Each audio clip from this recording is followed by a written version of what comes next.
जय हिंद कैडेट्स। राजकीय स्नातकोत्तर महाविद्यालय देवली के यूट्यूब चैनल पर आपका पुनः स्वागत है। हमारे आज के अध्ययन अध्यापन का विषय है राष्ट्रीय एकता व अखंडता भाग 2।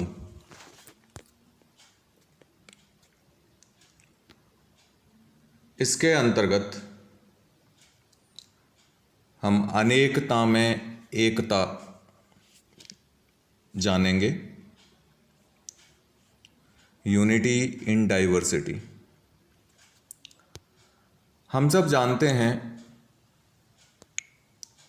कि भारत एक संप्रभु समाजवादी धर्मनिरपेक्ष लोकतांत्रिक एवं गणतांत्रिक देश है, जिसमें विभिन्न जातियों के अलग अलग धर्म रीति रिवाज मानने वाले और विभिन्न स्थानों पर विभिन्न भाषाएं बोलने वाले लोग सौहार्दपूर्वक मिलजुल कर रहते हैं। भौतिक विशेषताओं और सामाजिक परंपराओं में विविधता के बावजूद भी भारत में एकता है। कहते हैं कि भारत में कुछ कोस चलने पर ही न सिर्फ बोली बदल जाती है बल्कि पानी भी बदल जाता है, और इसी को अनेकता या विविधता कहते हैं। किंतु इतनी विविधता और अनेकता होते हुए भी जो भारत के लोग हैं वो एक सूत्र में बंधे हुए हैं। कुछ चीज़ें हैं, कुछ प्रत्यय हैं, कुछ सिद्धांत हैं, कुछ परंपराएं हैं जो भारत के लोगों को एक सूत्र में बांधे हुए हैं। हम आज उन्हीं के विषय में जानेंगे।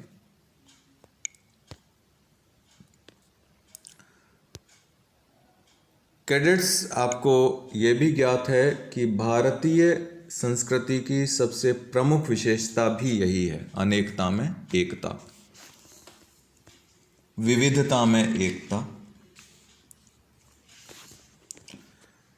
भारत एक विशाल देश है जिसमें अनेक जातियां, अनेक धर्मों को मानने वाले तथा विभिन्न भाषाएं बोलने वाले लोग निवास करते हैं, और इसी कारण विदेशियों ने भारत को जातियों, भाषाओं, मत मतांतरों और रीति रिवाजों का अजायब घर और संग्रहालय कहकर पुकारा है, और ये बात सच भी है।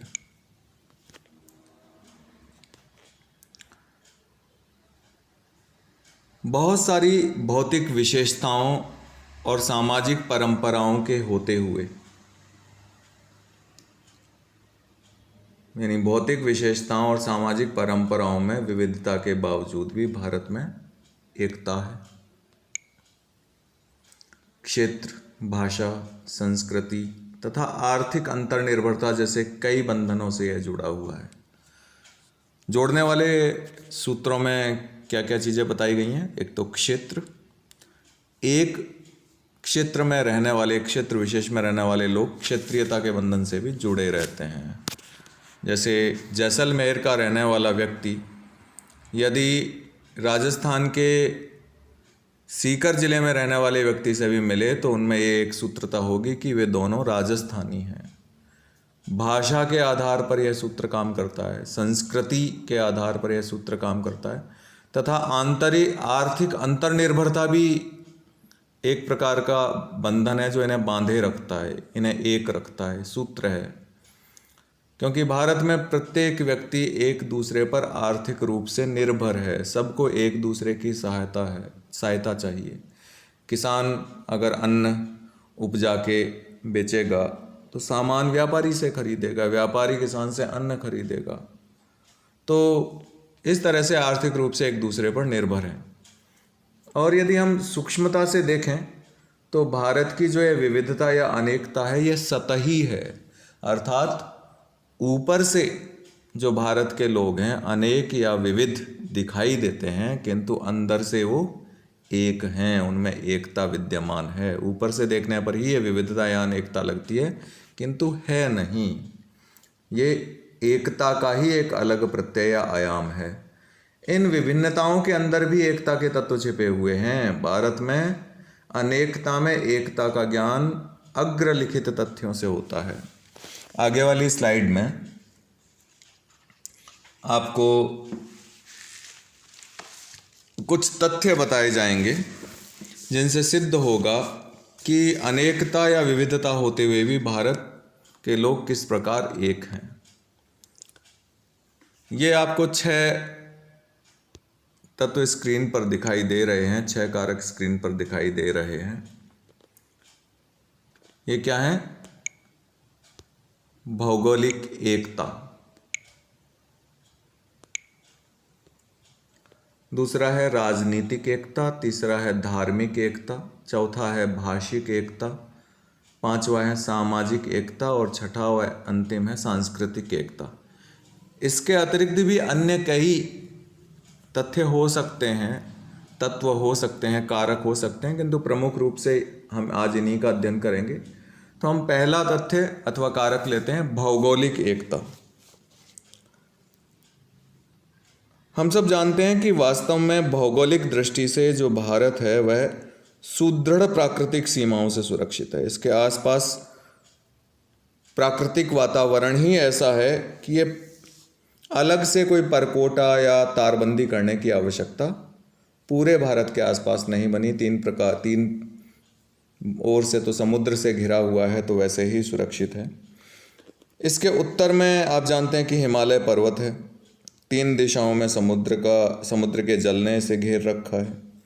भारत के उत्तर तथा दक्षिण की 7 नदियाँ गंगा, यमुना, गोदावरी, सरस्वती, नर्मदा, सिंधु, कावेरी तथा 7 प्रकार के पर्वत जैसे महेंद्र पर्वत है, मलय पर्वत है, शुक्तिमान है, ऋक्ष पर्वत है, विंध्य पर्वत है, पारिपात्र है।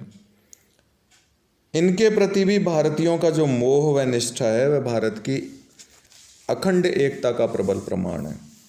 भारत में नदियाँ हों, चाहे पर्वत हों, चाहे दिशाएं हों, सबको पूजा जाता है और जिनकी पूजा की जाती है उसके प्रति निष्ठा व श्रद्धा स्वाभाविक है।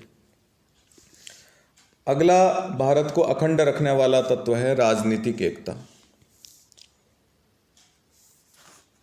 चंद्रगुप्त मौर्य, अशोक तथा समुद्रगुप्त के नाम से सभी परिचित हैं। अशोक महान, चंद्रगुप्त मौर्य तथा समुद्रगुप्त ये महान शासक रहे हुए हैं। इन्होंने अपने समय में लगभग संपूर्ण भारत पर सफलतापूर्वक अधिकार करके एक प्रकार की एक सी शासन प्रणाली को लागू किया था। मध्यकाल में अलाउद्दीन खिलजी व औरंगजेब द्वारा जो युद्ध लड़े गए थे दक्षिण के युद्ध जो भी थे वो इसी भावना के प्रतीक थे। और बाद में ब्रिटिश काल आया और इसके बाद में यातायात के साधनों का विकास हुआ और इन यातायात के साधनों के विकास के कारण भी पूरे भारत में सरलता से राजनीतिक एकता स्थापित हो सकी। तो उत्तर, दक्षिण, पूर्व, पश्चिम 4 भागों में, विविध भागों में बटा हुआ भारत देश, भले ये भाग अलग अलग हों, लेकिन यहाँ जो राजनीतिक तंत्र है वह एक है। अगला है धार्मिक एकता। कैडेट्स, भारत में विभिन्न धर्मों के जो दार्शनिक व नैतिक सिद्धांत हैं वो लगभग समान हैं। इनके धार्मिक कर्मकांडों में भी समानता है और संस्कारों में भी समानता है। कोई भी भारत का जो धर्म है वह किसी गलत बात को, किसी गलत शिक्षा को प्रश्रय नहीं देता है। सभी धर्मों के जो तीर्थ स्थल हैं वो संपूर्ण भारत में फैले हुए हैं। इन सब बातों से ज्ञात होता है कि भारत के धार्मिक चिंतन में संपूर्ण भारत एक पवित्र भूमि है और एक है। अगला तत्व है भाषिक एकता। लगभग ईसा पूर्व 3री शताब्दी में इस विशाल देश की जो राष्ट्रभाषा थी वो प्राकृत थी। प्राकृत एक भाषा रही हुई है। जो हिंदी के विद्यार्थी हैं, संस्कृत के विद्यार्थी हैं, वो इस बात से भली भांति परिचित हैं। और आगे चलकर संस्कृत भाषा ने राष्ट्रभाषा का स्थान ले लिया। यद्यपि भारत में हिंदी, पंजाबी, तमिल, कन्नड़, मराठी, गुजराती आदि भाषाएं बोली जाती हैं, किंतु इनकी जो जननी है, जो इनको जन्म देने वाली भाषा है, वह संस्कृत ही है। तो भाषा के आधार पर भी भारतीय एक हैं, भारत अखंड है। अगला तत्व है सामाजिक एकता। भारत में अतीत काल से ही अनेक जातियां प्रवेश करती रही हैं, जैसे आर्य आए, शक आए, सिथिपन आए, हूण, तुर्क, पठान, मंगोल इत्यादि बहुत सारी जातियां भारत में आईं। परंतु ये जातियां हिंदू समाज में इतना घुल मिल गईं कि इनका अस्तित्व ही समाप्त हो गया। इन्होंने अपनी जो मूल पहचान थी वो त्याग दी और भारत और अपनी मूल पहचान को मिलाकर एक मिलीजुली पहचान, मिला जुला जो अस्तित्व है वह ग्रहण कर लिया। अधिकतर ईसाई व मुसलमान हिंदू धर्म का त्याग कर आए हैं, इसलिए इन धर्मों के रीति रिवाज, उत्सव, मेले, वेशभूषा में पर्याप्त समानता पाई जाती है। अतः नस्ल व धर्म की विविधता के होते हुए भी प्राय संपूर्ण भारत के निवासी एक ही प्रकार की सामाजिक संरचना के अधीन हैं। आगे हम तथ्य लेते हैं सांस्कृतिक एकता का। विश्व की अनेक संस्कृतियां नष्ट हो गईं, किंतु भारतीय संस्कृति व इसकी एकता अमर है। जाने कितनी जातियां आई गईं, जाने कितने आक्रमणकारियों ने यहाँ आक्रमण किया, अनेक शासक आए, किंतु भारत की संस्कृति नष्ट नहीं कर पाए। संपूर्ण देश का जो सामाजिक सांस्कृतिक मौलिक आधार है वह एक जैसा है।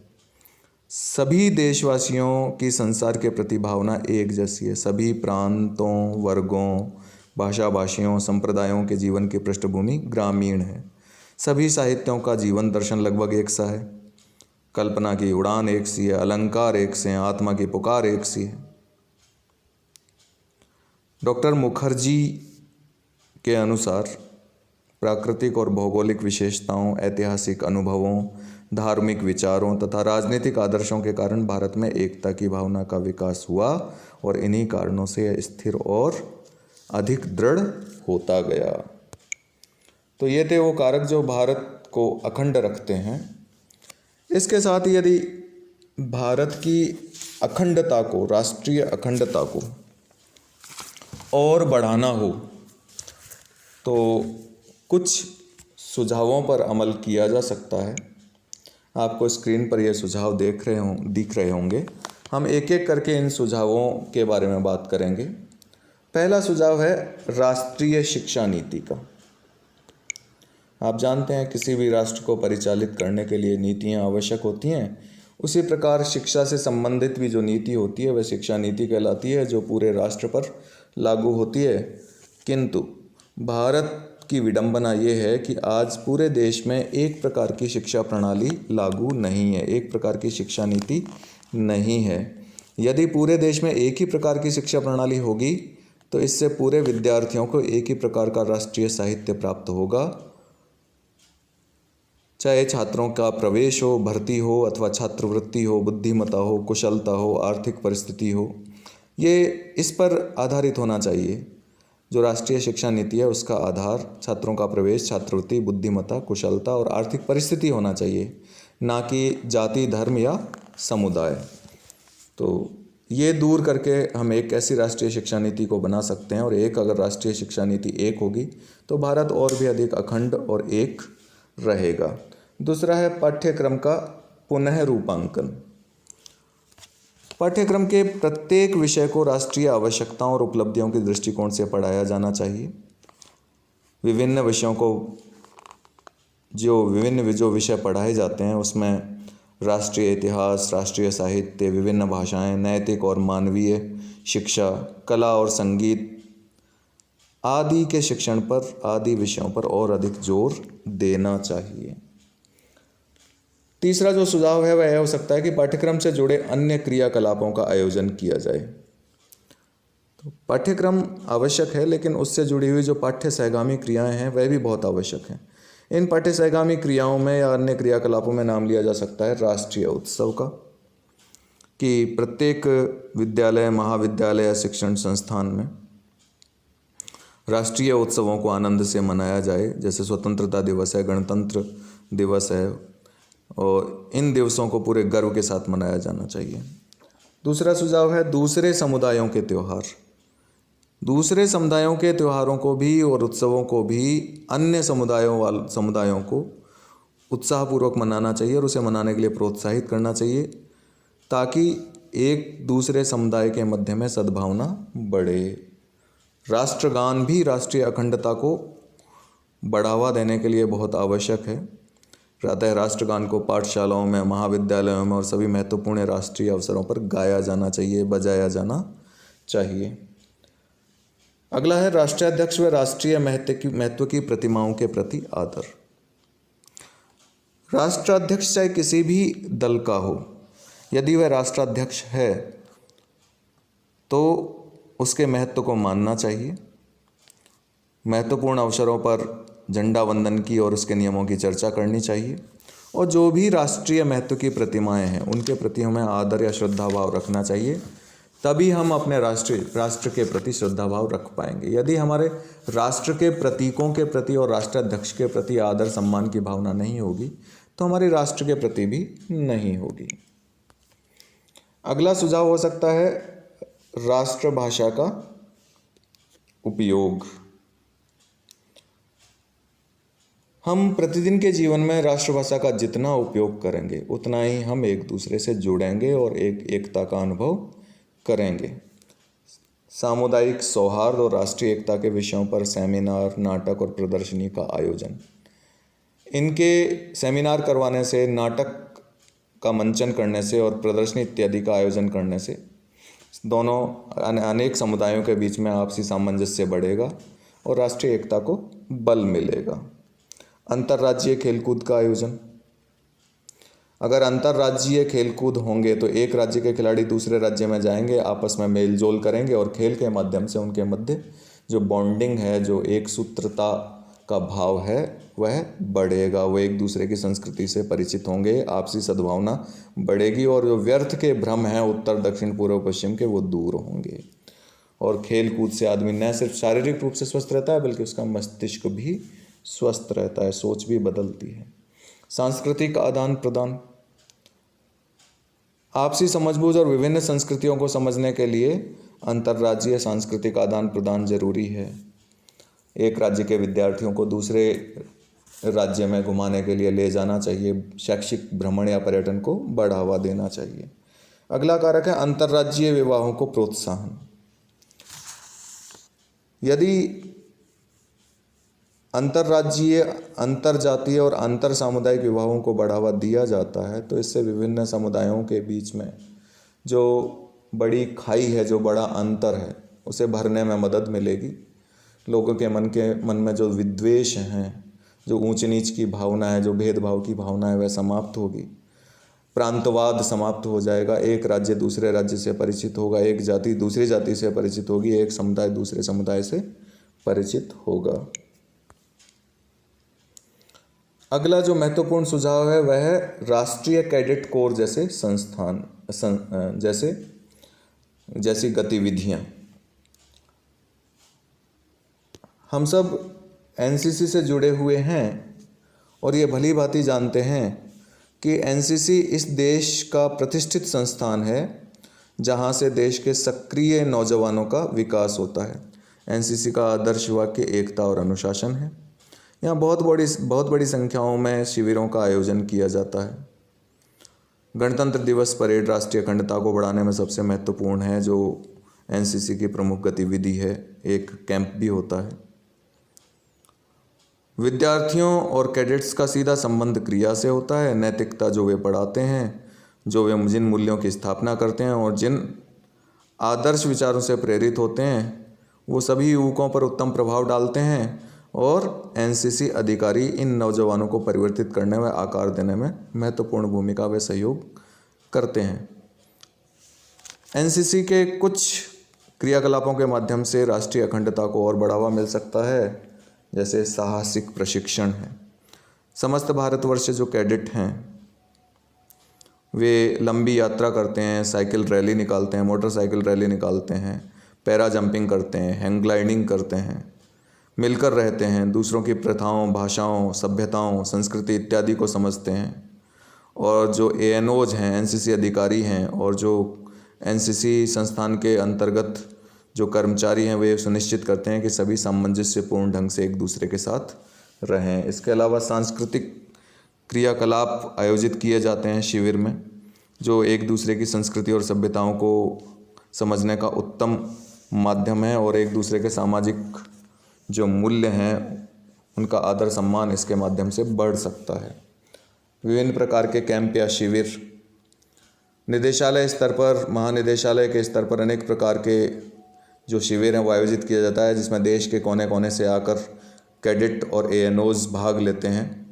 यही कैंप राष्ट्रीय अखंडताओं की क्रियाओं का जन्म स्थल है, जहां नौजवान मिलकर रहते हैं। राष्ट्रीय अखंडता की भावना को नौजवानों में स्थापित करने का शिविर बहुत अच्छे माध्यम है और इन शिविरों को सफल बनाने के लिए एएनओज जो हैं वो बहुत बढ़िया योगदान दे सकते हैं। अगला है समाज सेवा। एएनओज और जो कैडेट्स हैं वो अब विभिन्न कार्यक्रमों के माध्यम से समाज सेवा भी करते हैं, लोगों की मदद भी करते हैं और इस माध्यम से राष्ट्रीय अखंडता बढ़ती है, आपस में सामंजस्य सौहार्द बढ़ता है। व्याख्यान और सेमिनार, शिविरों में अनेक प्रकार के व्याख्यान होते हैं, कई बार सेमिनार्स का भी आयोजन किया जाता है और नहीं किया जाता है तो करना चाहिए, और जिसमें आप राष्ट्रीय अखंडता, देशभक्ति, धर्म, भाषा, धार्मिकता इत्यादि विषय पर आप व्याख्यान दे सकते हो, सेमिनार करवा सकते हो। कुछ प्रख्यात वक्ताओं और विद्वानों को बुला सकते हैं ताकि वे राष्ट्र निर्माण में महत्वपूर्ण भूमिका निभा सकें और महत्वपूर्ण विषयों पर बोलकर कैडेट्स को प्रेरित कर सकें। सर्वधर्म समभाव के उत्सवों को मनाना। राष्ट्रीय कैडेट सभी धर्मों का आदर करते हैं, क्षमा कीजिए, एनसीसी कैडेट्स लगभग सभी धर्मों का आदर करते हैं। उन्हें यही शिक्षा दी जाती है 1 साल महाविद्यालय में और 3 साल महाविद्यालय में। वो इन्हीं चीज़ों का प्रशिक्षण प्राप्त करते हैं कि सभी धर्म के सभी उत्सवों को हर्षोल्लास से मनाना चाहिए और कोई भी असामाजिक तत्व अगर नौजवान को भड़काए, धार्मिक स्थलों को अपवित्र करे तो और अशांति फैलाने की कोशिश करे तो उन्हें इसका मौका नहीं देना चाहिए।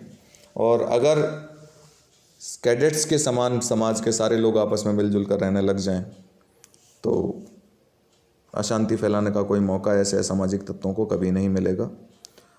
धार्मिक और नैतिक प्रशिक्षण।